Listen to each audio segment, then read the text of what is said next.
Og Alando her er bare 3 år og er alene reddet i 3 uger.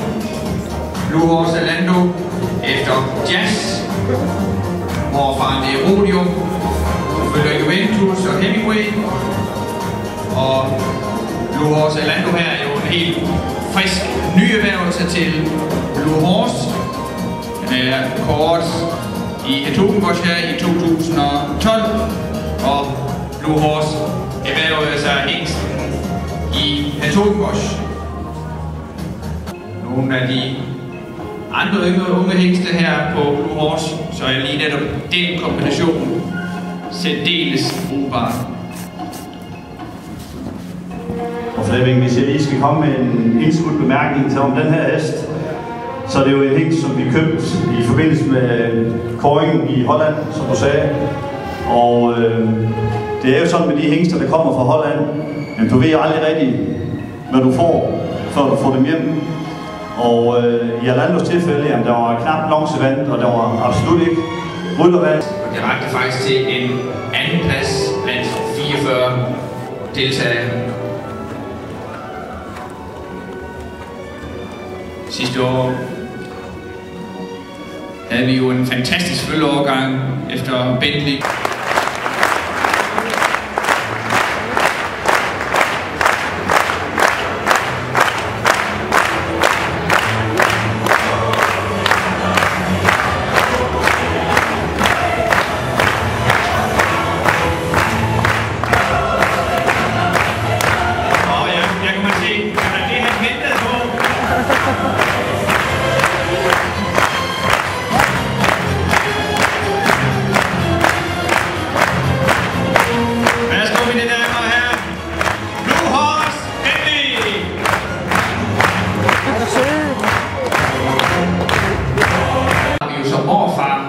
Den legendariske Veltmeier, som vi jo lige har været inde og beskrive for lidt siden, da vi havde Bentley på banen.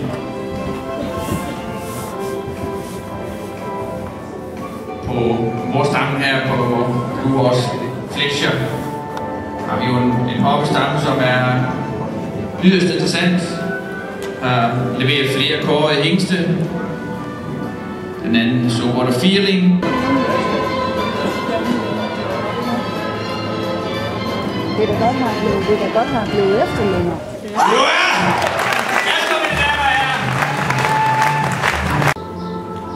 Det skal også siges, det er, at Don Olympe kommer ud af en særdeles stærk hoppestamme i Holland, hvor vi jo også har den kårede Rubinsteins søn. Jazz har vi selvfølgelig været inde og runde. Da vi havde allerførste hængst på banen, Alando. Jeg synes alligevel, at vi selvfølgelig skal smart og ganske der lov for, at det er også til stede. Enormt tiltalende. Er det ikke dejligt følge? Jo. Det synes jeg. Hold da op, sikkert.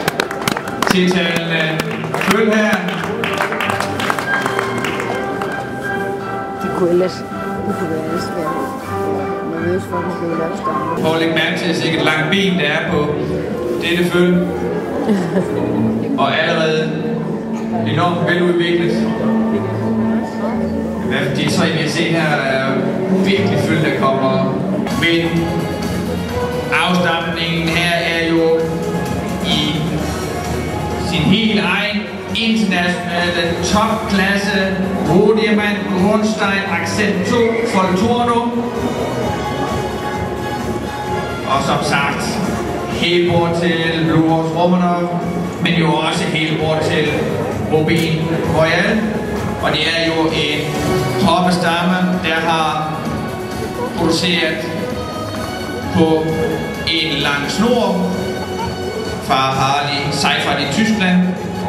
En lang række af hængste Giordano, Contano Grande, Couleur Rubin osv. osv. Og jeg giver ordet til dig, Esben. Det her er hoppeplan. Okay. Men altså, modsiden De Niro Veldas følge er oprindeligt købt i Tyskland. Kender vi jo også Luhors Romanovs fantastiske nedarvningsevne, og jeg synes, man ser jo tydeligt hele bevægelsesforløbet også her, at Rockefeller jo også her en fantastisk dejlig åring. God størrelse og med masser af elastik. Vivaldi, som følger jazz, Gulf og Amor. Så er også her en fantastisk blodkombination. Vivaldi er jo på alle slæber i Holland, og som virkelig sætter et aftryk på avlen der. Og her altså i kombination med jazz, som vi jo har været inde på flere gange her i dag, så får vi som sagt Gulf, og der har vi jo så Furioso-blodet.